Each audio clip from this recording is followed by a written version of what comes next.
Tassie with kids? Let's do this. We landed in Hobart and hit the ground running. First stop was lunch at Mer's lower deck at the Franklin Wharf. The seafood is next level. Next stop, Van Diemen's Land Ice Creamery, well known for their amazing ice cream flavours like whiskey. Then it was time to check into our Airbnb, which was a winner. I've provided the link below. The 4-bedroom apartment was located on Brook Street, above a cool tapas bar. It's literally on the doorstep of the Mona Ferry, Salamanca markets, and the waterfront's cafes, restaurants and parks. Day 2, Mona. The ferry ride across was spectacular, the scenery incredible. It's a must with kids. There is so much to see and do at Mona, it's pretty overwhelming. The kids cruised around oohing and ahhing all day long. They certainly weren't bored.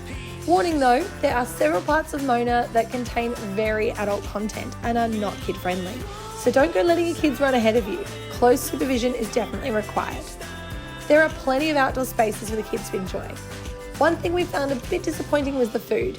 The venue had recently turned vegan, but the website was still promoting their old menu, so we kind of got caught out. That night, we left the kids with Emma from Babysitters R Us, and the adults had dinner at Malik, a renowned contemporary Greek restaurant a short Uber ride away in North Hobart. Highly recommend. The next day, we hit the road with Heart of Tasmania tours. They helped us to plan our adventure to suit our family's needs and interests. We visited Mountfield National Park and did the family-friendly Russell Falls and Horseshoe Falls walks. Then we went to lunch at the Coal River Farm. The kids played with their farm animals while we enjoyed lunch. I would recommend afternoon tea or morning tea here rather than lunch, as the kids' options for food were pretty limited. That afternoon, we visited Barong Wildlife Sanctuary.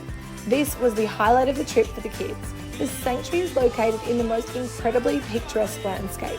We booked a tour and got up close and personal with the animals. Our final day, we visited the Port Arthur Historical Site.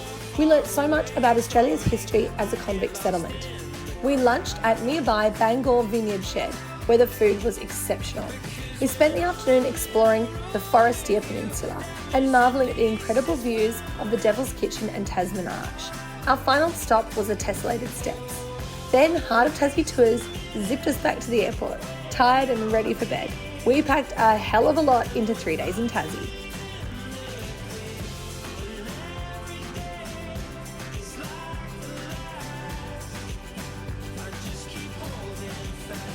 Because when I'm in a room with you, that missing piece is found.